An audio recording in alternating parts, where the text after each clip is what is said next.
What is news to you? Something that rolls around facts and figures?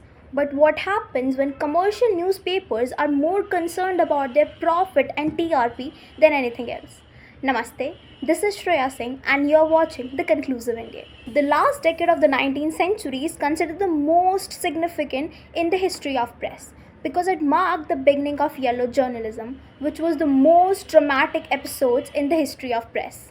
It believes in gross misreporting, playing up news that is likely to create a frenzy, and playing an emotional chord and feeding the appetite of sensationalism, scandalism, and likely to excite public opinions. Here, biased opinions are masked as an objective fact.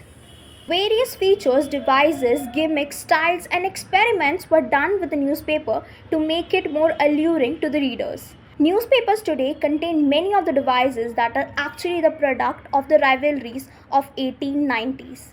But why only yellow journalism and not pink, blue, yellow, grey?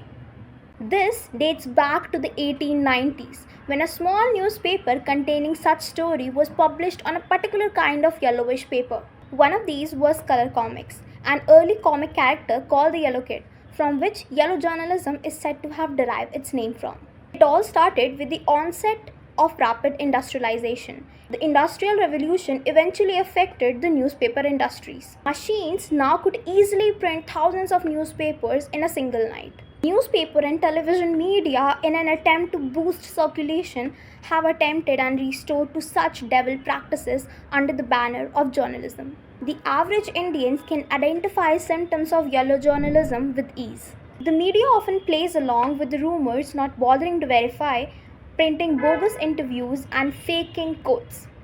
In India, some and many of the news channels, especially Hindi, are involved in the practice of yellow journalism. One cannot beat them in absurdity of the news that they release. These channels are creating history by presenting news in such baseless heroics.